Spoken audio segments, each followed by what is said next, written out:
She banished the unwelcome sensation with a hard blink. "What happened?" Her voice came out shakier than usual. "The last I saw you, an American official was leading you away by the arm." Mary opened her mouth to speak, but then she swayed, the heavy bag in her hand making her list slightly to the left. Caroline took her friend's luggage from her and then eyed her more closely. Although Mary didn't look nearly as sick as she had this morning, her skin still had a greenish undertone. "How are you feeling?" "Stop fussing, Caro. I'm perfectly well."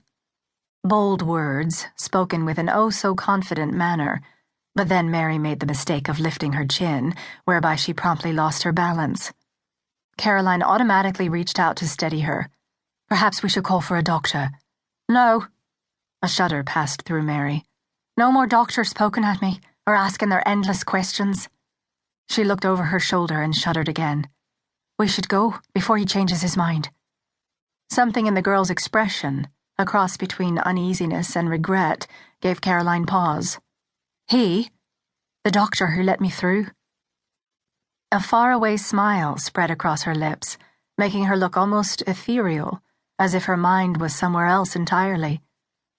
"Dr. Brentwood was very kind." "Are you saying he bent the rules for you?" "I don't know." Mary looked over her shoulder a second time, "and I don't want to find out." Neither did Caroline. With her free hand, she reached for her own bag and adjusted the weight of both pieces of luggage to even out the load. "Let's head to the ferry boats. You'll tell me what happened with your Dr. Brentwood later." She spoke in an authoritative tone, making certain Mary understood that Caroline would expect every detail once they were away from Ellis Island. Mary didn't appear a bit concerned by the warning. In fact, she brightened considerably. "Does this mean you're coming with me to Aunt Jane's after all?"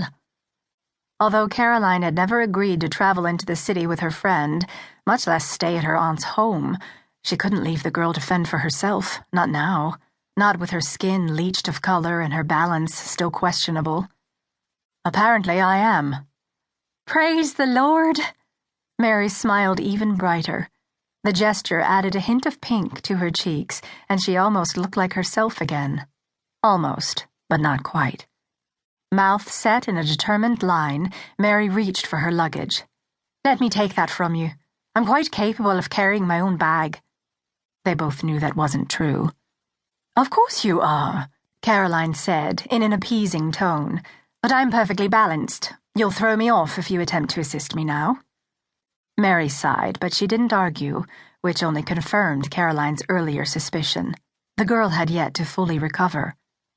For a tense moment, Caroline struggled with the need to protect her friend, to do whatever it took to lighten her burden. This, too, was a new sensation, this desire to care for someone beyond herself and her mother. Perhaps she was getting her new beginning after all. But this was a dangerous delusion, one she must squelch immediately. She'd come to confront her grandfather and to demand an explanation for his years of abandonment. She had not journeyed all the way to America to make friends with a sweet Irish girl, or to find a place where she belonged. Richard St. James. She repeated her grandfather's name over and over in her mind. Richard St. James, Richard St. James, Richard St. James. At last, the familiar anger and consternation returned, flaming to life like a blazing fire. On familiar ground once again, Caroline led Mary toward an official-looking booth, moving as quickly as possible through the smell of wet wool, sweat, and grease. Avoiding pleasantries, she asked if there was a map of New York, more specifically Manhattan, available for purchase. "No, but you may consult that one over there." The board official pointed absently to a large map posted on the wall beside his booth. "Thank you." A quick perusal of the crisscrossing lines, and Caroline let out a sigh of relief.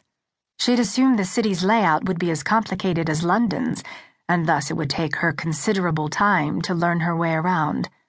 But after one long, pointed look at the map, she had the basic design memorized.